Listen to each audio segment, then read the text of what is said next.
क्या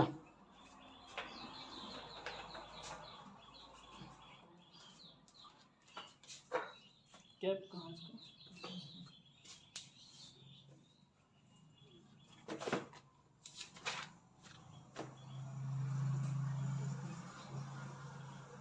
चलो, तो तुम लोगों का ये चैप्टर कितना है? ये चैप्टर तुम्हारा क्लास 12 का ये चैप्टर नंबर कितना आ गया तुम्हारा? 7 आ गया। ठीक है, ये पूरा बेसिक स्तर पे बताया गया। खनिज संसाधन का पूरी तरह से बेसिक है। मतलब बेसिक का मतलब होता है कि पूरी गहराई तक जानना, डीपली पढ़ाई होता है इसमें। और तुम लोगों का यहाँ पर सबसे पहला चैप्टर जो आते हैं, सॉरी, 7वां चैप्टर जो आते हैं, खनिज और ऊर्जा का संसाधन। ये खनिज जो होता है वो जानते हैं कि हमारे एक प्राकृतिक संसाधन है, जो हमारे एक पृथ्वी के गर्भ से ही निकलने का क्या करता है, काम करते हैं, जिसे हम लोग क्या कहते हैं, एक खनिज कहते हैं। प्राकृतिक संसाधन तो माना जाता है क्योंकि पृथ्वी के गर्भ से ही इसको निकालने का काम करता है, तो इसीलिए इसको खनिज कहा जाता है। पृथ्वी के गर्भ से निकले हुए पदार्थ को हम लोग क्या कहते हैं, खनिज कहते हैं। जैसे में निकल गया आपका कोयला भी पृथ्वी के गर्भ से निकलता है, पेट्रोलियम भी वहीं से निकलते हैं, प्राकृतिक गैस वहीं से निकलते हैं, लौह अयस्क वहीं से निकलते हैं, टीन वहीं से निकलते हैं, जास्ता, तांबा, ये जितने भी पदार्थ है टोटल हमारे पृथ्वी के गर्भ से ही निकलने का काम करते हैं।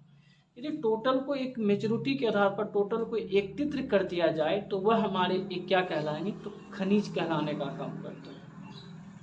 ये खनिज में हमारे एक डिफरेंट भी पाया जाता है, और ये डिफरेंट हमारे दो प्रकार के पाया जाता है। एक पाया जाता है रासायनिक आधार पर, और एक हमारा पाया जाता है भौतिक आधार पर। तो तुम लोगों को यहाँ पर ये हम खनिज बताए हैं। तो खनिज की जो है, इसे हम दो भागों में बांटे हैं। एक बांटा गया है धात्विक और एक बांटा गया है अधात्विक।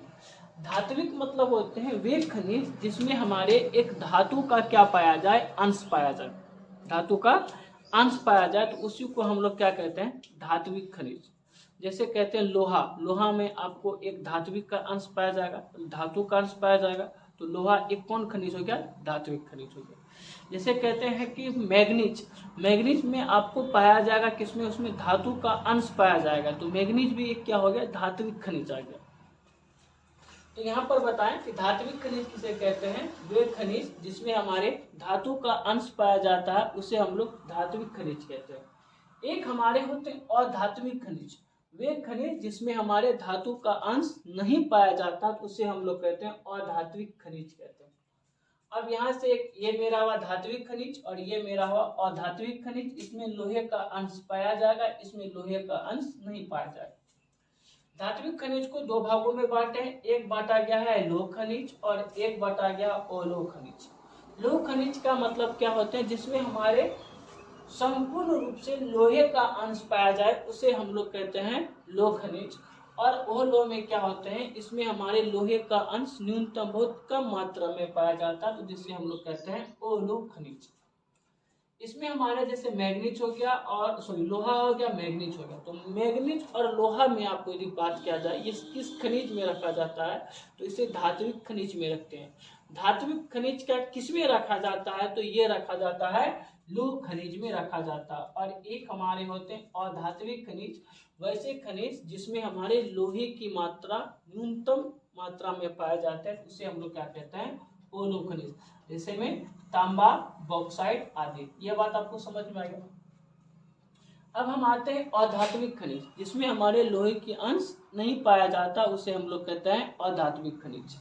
यदि पूछा जाए कि ईंधन खनिज एक होते हैं, इसको एक वर्गों में बांटे, और एक होते हैं अन्य अधात्विक खनिज, इसको भी एक वर्ग में बांटे।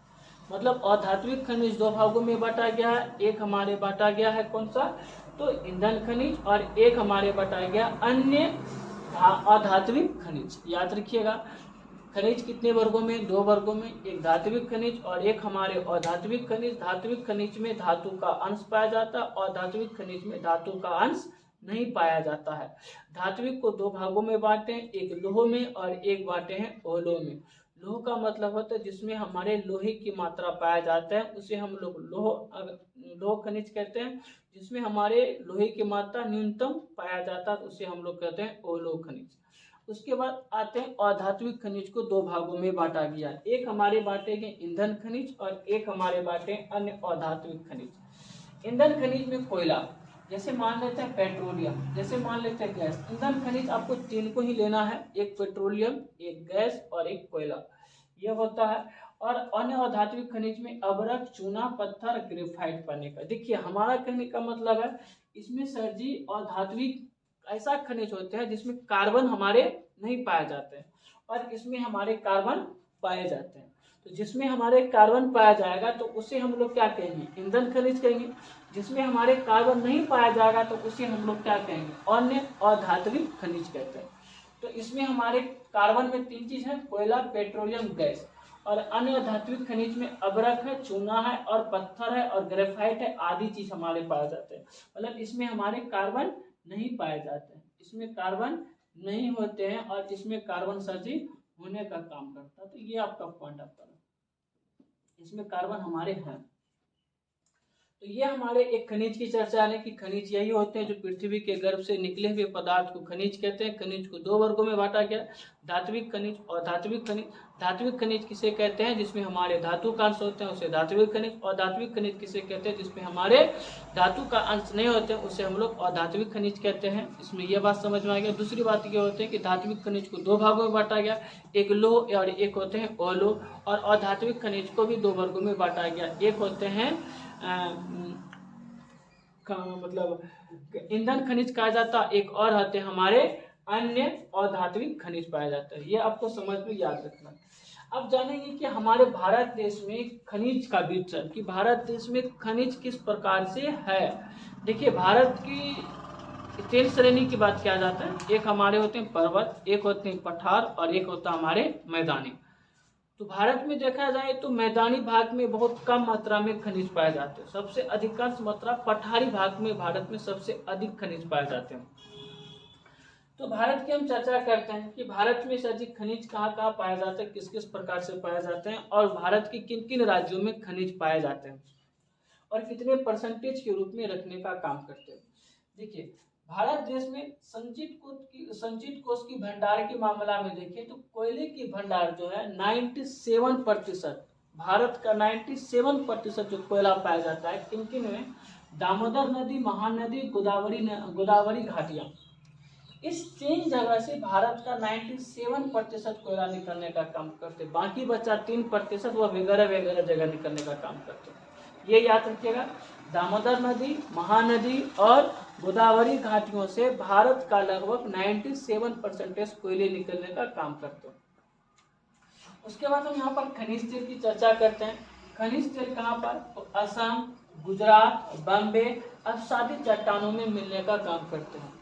ये भी याद रखिएगा, हमारे खनिज तेल में जैसे में हमारे पेट्रोल आ गए, डीजल आ गए, केरोसिन आ जाए, तो ये सब जो आने का जो काम करते हैं ये मिट्टी के अंदर से निकाला जाता है खनिज तेल। तो ये खनिज तेल हमारे कहाँ पर निकलते हैं, भारत में असम, गुजरात, बम्बई और आच्छादित चट्टानों में मिलते हैं। तीसरी बात हमारे आते हैं प्राकृतिक गैस। प्राकृतिक गैस जिस जगह हमारे खनिज तेल मिलेंगे उसके जस्ट बगल में ही क्या पाए जाते हैं, हमारे प्राकृतिक गैस पाने का काम करते हैं। जैसे में पश्चिम राजस्थान, जैसे में कृष्णा गोदावरी बेसिन और जैसे में हमारे कावेरी बेसिन, ये तीन जगह में हमारे क्या पाए जाएंगे, प्राकृतिक गैस, जिसको हम लोग एलपीजी लिक्विड पेट्रोलियम गैस कहते हैं, जिसको हम लोग घर में यूज भी करते हैं। सीएनजी भी गैस पाया जाता है, कंपाउंड नेचुरल गैस जो हमारे एक ईंधन के रूप में इसको यूज करते हैं, वाहन के रूप में किया जाता है। तो एलपीजी और सीएनजी गैस जो हमारे पाए जाते हैं ये कहाँ पाने का काम करते हैं, पश्चिम राजस्थान, कृष्णा गोदावरी बेसिन और कावेरी बेसिन में पाने का काम करते हैं। ये आपको याद रखना। भारत की जो खनिज जो है, भारत में खनिज की जो पेटियां में रखा गया, पेटियां का मतलब है कि भारत की जो खनिज जो हमारे पाने का काम करते हैं उसको जो रखने का चार भागों में बांटा गया। अब कहते हैं कि चार भाग मतलब भारत की खनिज को चार भागों में, मतलब कहने का मतलब है कि भारत जो है हर एक जगह, मतलब कहीं झारखंड में पाया जाता है, कर्नाटक में पाया जाता है, उड़ीसा में पाया जाता है। तो इस प्रकार से उसको जो है ना पेटी में बांटा गया। तो भारत को जो है ना खनिज के आधार पर उसको चार पेटी में बांटा गया। सबसे पहला पेटी हमारे होते हैं उत्तरी पूर्वी प्रायद्वीप पठारी भागों की पेटी। सबसे पहला आता है उत्तरी पूर्वी प्रायद्वीप पठारी भागों की पेटी, याद रखिएगा। कि भारत की खनिजों का जमाव 4 पेटियों में रखा जाता है, जो आपका निम्नलिखित है। नंबर 1 उत्तरी पूर्वी प्रायद्वीप, मतलब उत्तरी और पूर्वी प्रायद्वीप जो भागों की पठारी पेटी जो होगा वह 1 नंबर में रखने का काम करते हैं। और उत्तरी पूर्वी पठारी में सबसे अधिकांश मात्रा में पाया जाता है झारखंड। झारखंड का एक जगह है छोटा नागपुर पठार, यहाँ पर सबसे अधिक हमारे क्या पाया जाएगा, मतलब खनिज पाने का काम करते हैं। उसके बाद पश्चिम बंगाल, उसके बाद उड़ीसा पठार सर्वाधिक मिलता है। भारत का सबसे अधिक, भारत की जो खनिज की पेटी है 4 भागों में बांटा गया। 4 भागों में सबसे पहला का नाम क्या है, तो उत्तरी पूर्वी प्रायद्वीपीय पठार, याद रखिएगा उत्तरी पूर्वी प्रायद्वीपीय पठारी भागों में। इसमें हमारे किन किन राज्यों को ले गया है, तो झारखंड लेके गए हैं, उड़ीसा लेके गए हैं, पश्चिम बंगाल लेके आए हैं, जो सबसे अधिक मिलते हैं। इस पठारी में आपको सबसे अधिक क्या देखने के लिए मिलेगा, कोयला, लौह अयस्क, मैग्नीज और बॉक्साइट आदि मिलने के लिए मिलता है, याद रखिएगा। और भारत का हृदय स्थल जो खनिज का कहा जाता है वह हमारे कौन है, छोटा नागपुर पठार। ये कई एग्जाम में पूछा जाता है कि भारत की खनिज हृदय स्थल किसको कहा जाता है, छोटा नागपुर पठार। मतलब भारत देश का सर्वाधिक खनिज वाले स्थान कौन सा है, छोटा नागपुर पठार है। और छोटा नागपुर पठार भारत के कहाँ है, तो झारखंड राज्य में है। यहाँ से ये बात आपको। नंबर 2 में रखा गया मध्यवर्ती पेटी। मध्यवर्ती पेटी किन किन राज्यों में आते हैं ये देखिए। पहला में आते हैं छत्तीसगढ़, दूसरा में मध्य प्रदेश, तीसरा में आंध्र प्रदेश, चौथा में महाराष्ट्र। भागों में आंशिक रूप में इस पेटी में हमारे क्या पाए जाते हैं, मैग्नीज, बॉक्साइट, चूना पत्थर पाने का काम करते हैं। दूसरा में हमारे है मध्यवर्ती पेटी, छत्तीसगढ़, मध्य प्रदेश, आंध्र प्रदेश, महाराष्ट्र। भागों में इस पेटी मैग्नीज, बॉक्साइट, चूना पत्थर पाने का काम करते हैं। तीसरा में है हमारे दक्षिणी पश्चिमी पठारी भागों की पेटी। ये दक्षिणी पश्चिमी पठारों की भागों की पेटी में कर्नाटक है, गोवा है, समवर्ती तमिलनाडु है, उच्च भूमि केरल राज्यों में विस्तृत है। लोह धातु और चूना पत्थर पाया जाता है। मतलब तीसरा में रखा जाता है दक्षिणी पश्चिमी पठारी भागों की पेटी। इसमें कर्नाटक राज्य, गोवा राज्य, समवर्ती तमिलनाडु, उच्च भूमि केरल राज्यों को रखने का काम करते हैं। चौथा में हमारे आते हैं उत्तरी पश्चिमी पेटी। उत्तरी पश्चिमी पेटी में हमारे अरावली पर्वत से लेकर के श्रेणियों से लेकर के सारे गुजरात राज्य तक विस्तृत है। इसमें रखा जाता है राजस्थान में बालुका पत्थर, ग्रेनाइट, मार्बल, जिप्सम आदि मिलने का काम करते हैं। तो यहाँ से जाने कि भारत देश के हमारी जो खनिज की जो है पेटियां है, उसको पेटी को कितने भागों में बांटा गया है, 4 भागों में बांटा गया। नंबर 1 में उत्तरी पूर्वी प्रायद्वीप पठारी भागों की पेटी। नंबर 2 में हमारे आती है मध्यवर्ती पेटी। नंबर 3 में हमारे दक्षिणी पश्चिमी पठारी पेटी। नंबर 4 में उत्तरी पश्चिमी पेटी। ये आपको 4 को जो है ना भारत की जो खनिज की पेटी को बांटने का क्या किया है, काम किया। उसके अलावा एक अन्य और क्षेत्र है, ये भी याद रखिएगा कौन कौन अन्य क्षेत्र उसके बाद आते हैं। यहाँ पर देखिए आपको बता देते हैं, केरल राज्य भी हमारे दक्षिणी पश्चिमी पठारी में रखा जाता है। और इसमें हमारे जो पाने का काम करते हैं मोनोजाइट, और इसमें हमारे थोरियम नामक आणविक खनिज भी पाने का काम करते हैं। अन्य क्षेत्र में पूर्वी हिमालय लेते हैं, पश्चिमी हिमालय लेते हैं। पूर्वी एवं पश्चिमी हिमालय की पेटी में तांबा, जस्ता, कोबाल्ट, टंगस्टन आदि पाने का काम करते हैं। ठीक है, याद रखिएगा।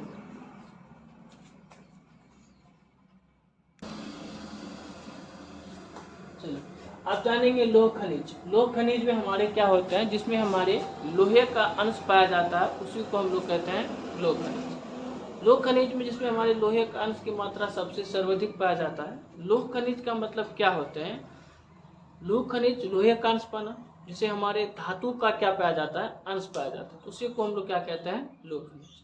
लोह खनिज में आपका उसमें हमारे जो होते हैं उसमें लोह अयस्क, मैग्नीज, क्रोमाइट, ये 3 चीज जो है ना सबसे महत्वपूर्ण होता है, सबसे प्रमुख होता है। मतलब लोह खनिज में इसके अलावा तो बहुत सारे चीज निकलते हैं, लेकिन 3 चीज महत्वपूर्ण हो जाते हैं। एक हमारे होते हैं लोह अयस्क, एक हमारे होते हैं मैग्नीज, और एक हमारे होते हैं क्रोमाइट।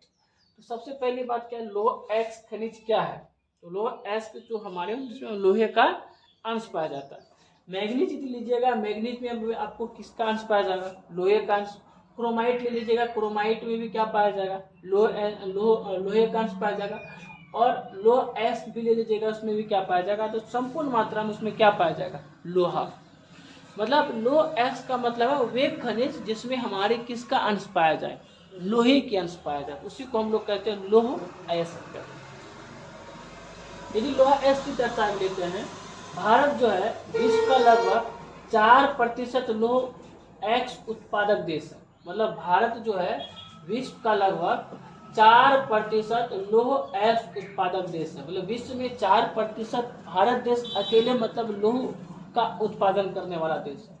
भारत में लोह एक्स जो है 75% हेमेटाइट और 25% मैग्नेटाइट। देखिए विद्यार्थी, लोह एक्स को दो भागों में बांटते हैं, एक कौन हमारे हैं, हेमेटाइट, और एक हमारे होते हैं मैग्नेटाइट। हेमेटाइट में होते हैं कि 50 से 60% उसमें लोहे का अंश पाए जाते हैं, और मैग्नेटाइट में 70 से लेकर 75% लोहे का अंश पाए जाते हैं। लोह एक्स दो प्रकार के होते हैं, याद रखिएगा, एक हेमेटाइट और एक मैग्नेटाइट। हेमेटाइट कितने प्रतिशत, 75%, और मैग्नेटाइट कितने प्रतिशत, 25%। देखिए लोहे का जो संचित भंडार के मामला में देखा जाए तो ये हमारे मैग्नेटाइट लोहे का संचित भंडार जो है 405.3 करोड़ मीटर टन उत्पादन होते हैं, और हेमेटाइट की लोहे एक्स की संचित भंडार देखा जाए तो 5.3 करोड़ मीटर टन है। और लोह एक्स उत्पादन करने वाले राज्य की बात किया जाए तो कर्नाटक, उड़ीसा, छत्तीसगढ़, झारखंड, ये 4 राज्य में सबसे अधिक लोह एक्स उत्पादन है। जो हमारे भारत का ये 4 जो है सबसे अधिक लोह उत्पादन करने वाले राज्य हैं। लेकिन भारत का लगभग 50% सिर्फ झारखंड के छोटा नागपुर पठार जो है, झारखंड के छोटा नागपुर पठार 50% लोह एक्स उत्पादन करते हैं। छोटा नागपुर यहाँ झारखंड के सिंहभूम जिले में 50% अकेले ही वो क्या करते हैं, लोह एक्स उत्पादन करते हैं। इसीलिए यहाँ पर बोला गया है, वितरण के आधार पर देखेंगे लोह एक्स के उत्पादन के क्षेत्रों का वितरण देखें, कर्नाटक, उड़ीसा, छत्तीसगढ़, झारखंड, जो यहाँ देश का लगभग 92.6% ये 4 राज्य अकेले ही क्या करते हैं, लोह एक्स उत्पादन करने का काम करते हैं। और आंध्र प्रदेश, मध्य प्रदेश भी आदि मतलब और सब राज्यों में होने का भी काम करेंगे। ठीक है।